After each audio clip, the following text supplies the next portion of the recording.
Bienvenidos a esta nueva conversación, una exploración a fondo de los textos que nos marcan. Hoy retomamos la historia de Nefi, justo donde la dejamos, en un momento de altísima tensión. Totalmente. En el análisis anterior habíamos destacado esa confianza casi, diría yo, radical de Nefi. Sí. Él estaba convencido de que, aunque la tarea de conseguir las planchas de bronce era monumental, el Señor, prepararía el camino. Y esa confianza no era un optimismo ingenuo, venía de conocer a Dios. Exacto. Y ese es, creo, el punto de partida perfecto para hoy. Porque, una cosa es tener fe cuando estás en la cima de la montaña. Y otra muy distinta es mantenerla cuando das el primer paso y, te caes de bruces. Nuestra misión hoy es analizar precisamente eso. El primer intento, el fracaso rotundo para obtener las planchas, la reacción de los hermanos y lo que este evento revela sobre la diferencia que es abismal entre solo intentar hacer algo y tener la convicción de que tienes que lograrlo, sin importar los tropiezos. Me encanta cómo lo planteas, porque los textos nos dejan justo ahí, en la entrada de Jerusalén, después de un viaje que seguro no fue nada fácil. Nada fácil. Y la gran pregunta que flota en el aire es, ¿qué hace un grupo de personas cuando recibe un mandato divino, pero no tiene un manual de instrucciones? ¿Cuál es su primer movimiento? Porque ese primer paso, como veremos, lo dice todo sobre sus mentalidades. Ok, entonces entremos en materia. El relato continúa en el versículo 9 del capítulo 3, que arranca de una forma muy, muy directa. Dice, «Y yo, Nefi, y mis hermanos emprendimos la marcha por el desierto, con nuestras tiendas, para subir a la tierra de Jerusalén». Es una frase que uno podría leer rápido. Sí, muy rápido. Pero hay que detenerse, porque en esa simple línea se esconde un viaje agotador.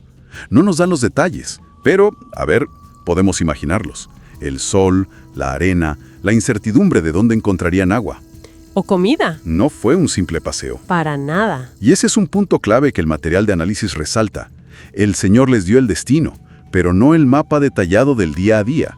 Tuvieron que caminar, que cargar, que sudar. O sea, el esfuerzo humano fue un requisito desde el metro cero. Se establece un patrón, ¿no? La fe y el trabajo van de la mano. Totalmente. Es que la fe no es un estado pasivo de espera. Es el combustible para la acción. Y esa acción los lleva por fin a la ciudad. Y aquí es donde la cosa se pone realmente interesante. Versículo 10.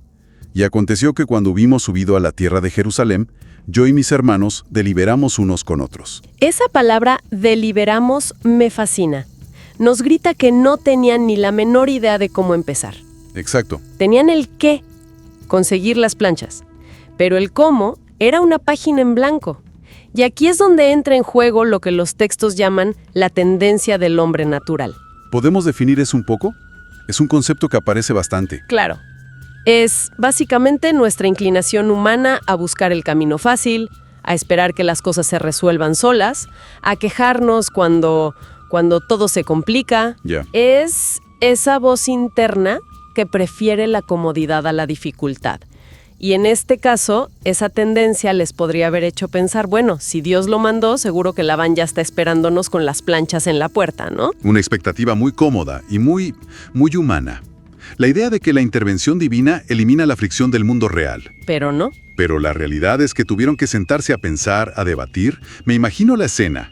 4 hermanos cubiertos de polvo del desierto tratando de armar un plan para entrar en la casa de uno de los hombres más poderosos y peligrosos de la ciudad. ¿Qué opciones pudieron barajar? ¿Ofrecerle dinero? ¿Apelar a la amistad que tuvo con su padre, Leí? Mandar al más diplomático. La incertidumbre debió ser enorme. Y es en medio de esa incertidumbre donde toman su primera decisión estratégica, que nos la cuenta el versículo 11. Y es, cuanto menos, curiosa. Sí, el versículo dice: y echamos suertes para ver cuál de nosotros iría a la casa de Labán. Y sucedió que la suerte cayó sobre Labán. Hoy en día, echar suerte suena a lanzar una moneda al aire, a dejarlo al azar. Totalmente. Pero en su cultura, en su contexto, esto tenía un significado muchísimo más profundo. Ahí quería llegar. No era simplemente un juego de niños. ¿Qué significaba para ellos? Tenía 2 capas. La primera era práctica, y la encontramos en el libro de Proverbios, que dice que la suerte pone fin a las contiendas. Era una forma de evitar discusiones. Imagina la tensión. ¿Por qué tengo que ir yo? Ve tú que eres el más fuerte. No, ve tú que hablas mejor. Exacto. Echar suertes cortaba esa discusión de raíz. Era una solución neutral. Una herramienta para gestionar conflictos en un grupo que ya sabemos era bastante disfuncional. Tiene todo el sentido del mundo. Exacto. Pero la segunda carpa era espiritual y mucho más importante.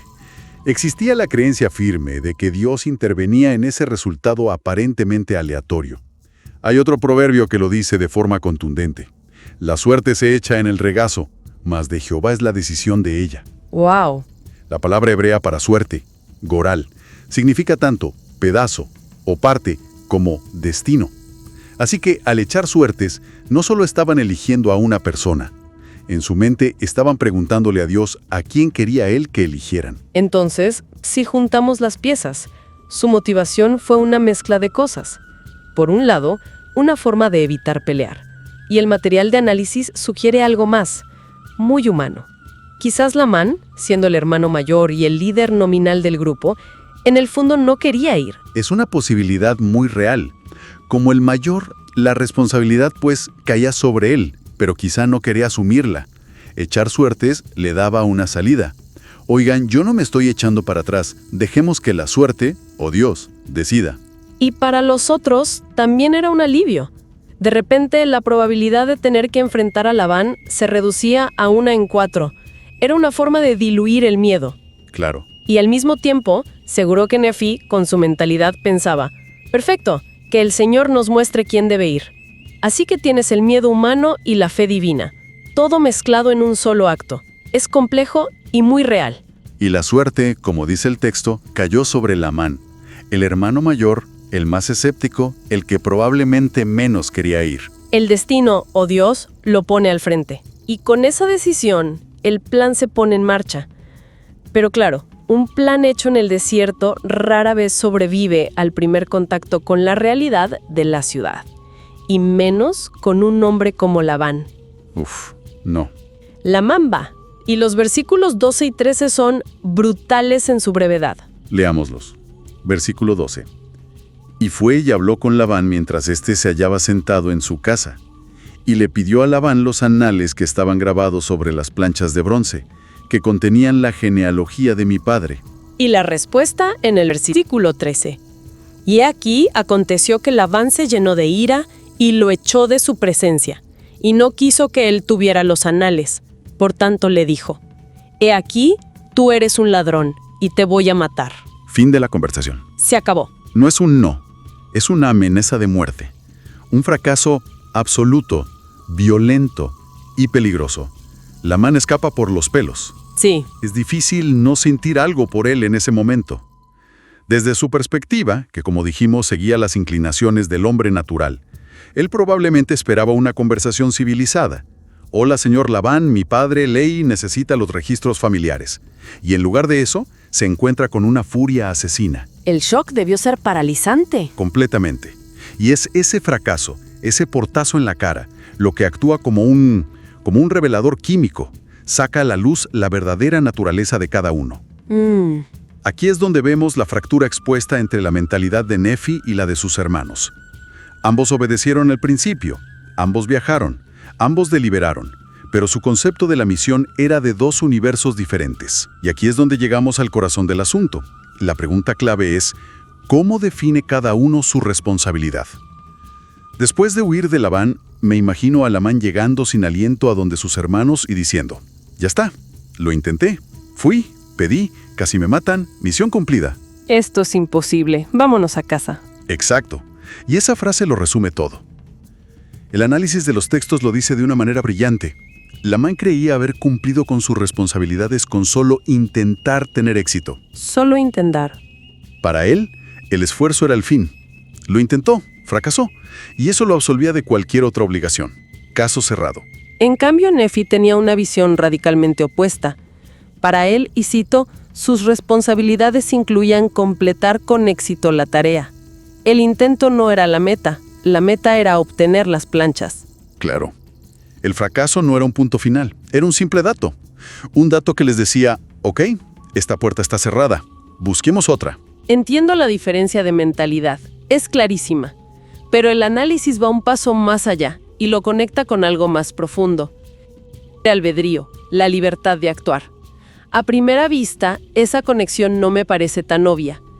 ¿Cómo es que la fe de Nefi le daba, en la práctica, más libertad que a Lamán? Es una pregunta excelente, porque es el núcleo de todo. Pensemos en Lamán. Él no estaba seguro de cómo proceder porque no confiaba en Dios, y por lo tanto no estaba seguro de los resultados. Su universo de posibilidades era muy pequeño. Muy limitado. ¿Cuál era su plan? Ir y pedir. Cuando ese plan falló, se quedó sin opciones.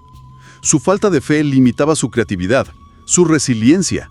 Ante el fracaso, su única salida era rendirse, porque en su mente no había un plan B garantizado por Dios. Su acción estaba paralizada por la duda. Estaba atrapado. Su única opción era la que él podía concebir por sí mismo. No siempre sabía exactamente qué hacer, pero sabía una cosa con certeza absoluta, que Dios les había dado el mandamiento y que por lo tanto el éxito final era inevitable. No sabía el cómo, pero no tenía ninguna duda sobre el qué. Ninguna. Esa certeza fundamental le daba una libertad inmensa. El fracaso no lo paralizaba, porque no ponía en duda el resultado final. Simplemente eliminaba una de las posibles rutas. Su mente era libre para explorar otras opciones, para ser creativo, para perseverar. O sea, la confianza en el destino final le daba libertad en los pasos intermedios. Exacto. Hay una cita del elder Bruce R. McConkie que lo explica de una forma muy poderosa. Él dijo, Nefi hizo que Dios fuera su socio. Si fracasaba en su empresa, Dios habría fracasado. Y como él no fracasa, era forzoso para Nefi el conseguir las planchas o dar su vida en el intento. Uf, qué frase. Hizo que Dios fuera su socio. Nefi no estaba solo en esto. Estaba asociado con el Todopoderoso. Con un socio así, ¿cómo vas a pensar en rendirte? Es una distinción potentísima. No es solo terquedad contra fe. Es una libertad de acción expansiva, creativa, basada en la confianza, contra una acción restringida, limitada, basada en el miedo y la duda. Y si llevamos esto a nuestra vida, el paralelo es directo e implacable. ¿Cuántas veces se nos presenta una tarea difícil, un mandato en nuestro trabajo, en nuestra familia, en nuestros objetivos personales? Todos los días, constantemente. Y la pregunta que nos lanza este relato es, cuando chocamos contra el primer muro, contra ese primer no rotundo de un jefe, de un cliente o de la vida misma, ¿cuál es nuestra reacción instintiva? Nos consolamos diciendo, bueno, al menos lo intenté, y con eso sentimos que ya cumplimos y podemos abandonar. Es la salida más fácil, ¿verdad? Es la justificación perfecta. Hice lo que pude, pero no se pudo. Nos permite renunciar sin sentirnos culpables. Es la mentalidad de Lamán, pero la alternativa es la mentalidad de Nefi. La convicción de que nuestra responsabilidad no es solo dar el primer paso, sino llegar al destino. Sí. Es la confianza en que, si el objetivo es correcto, de alguna manera encontraremos la ayuda, la creatividad o la fuerza para encontrar otro camino, aunque ahora mismo no tengamos ni idea de cuál es. Pienso en un equipo que lanza un nuevo proyecto en el trabajo. Preparan una presentación increíble, invierten semanas y en la primera reunión con la dirección, la respuesta es un no categórico. El Lamán de la oficina. El Lamán de la oficina dice, esto es una locura, no va a funcionar, olvídenlo. La reacción del Lamán sería archivar la carpeta y decir, bueno, equipo, lo intentamos, a otra cosa. Totalmente. Y la reacción de Nefi sería volver a la sala de reuniones con su equipo y decir, ok, deliberemos de nuevo. Ese ángulo no funcionó. Nos cerraron la puerta principal. Hay una ventana. Podemos replantearlo. ¿Qué aprendimos de ese no? ¿Qué recursos no hemos usado todavía? Exacto. Es la diferencia fundamental entre ver el fracaso como un veredicto y verlo como un dato. El fracaso no es un juez que dice eres culpable. Es un GPS que te dice ruta equivocada recalculando. Me gusta esa analogía. Y lo que alimenta esa capacidad de recalcular, esa resiliencia, es la confianza en el propósito. Nefi confiaba en el mandato de Dios. En nuestro ejemplo, el equipo debe confiar en el valor de su proyecto. La duda, como la de Lamán, es la que te hace apagar el GPS y darte la vuelta. Conectándolo con la visión general, esta historia no trata solo de unos registros antiguos. Es una clase magistral sobre la naturaleza de la fe activa frente a la adversidad. Totalmente. Nos demuestra que el fracaso inicial no solo no es una señal para abandonar, sino que a menudo es una parte indispensable del proceso que el Señor prepara. El fracaso como parte del camino preparado. Esa idea lo cambia todo. No es un error en el plan, es una pieza del plan. Correcto. Quizás el plan de Dios no era que lo consiguieran a la primera. Quizás el plan incluía el rechazo de Labán para enseñarles algo, para unirlos o para llevarlos a una solución que ellos solos nunca habrían imaginado. Claro. La prueba no era si podían obtener las planchas en el primer intento. La prueba era qué harían después de fallar. Lo cual nos deja con una pregunta final, una reflexión que emana directamente de estos versículos y que, podemos llevarnos. Cuando la vida nos presenta una tarea que parece imposible y nuestro primer y mejor intento termina en un fracaso humillante, nuestra definición de responsabilidad nos permite retirarnos diciendo, al menos lo intenté.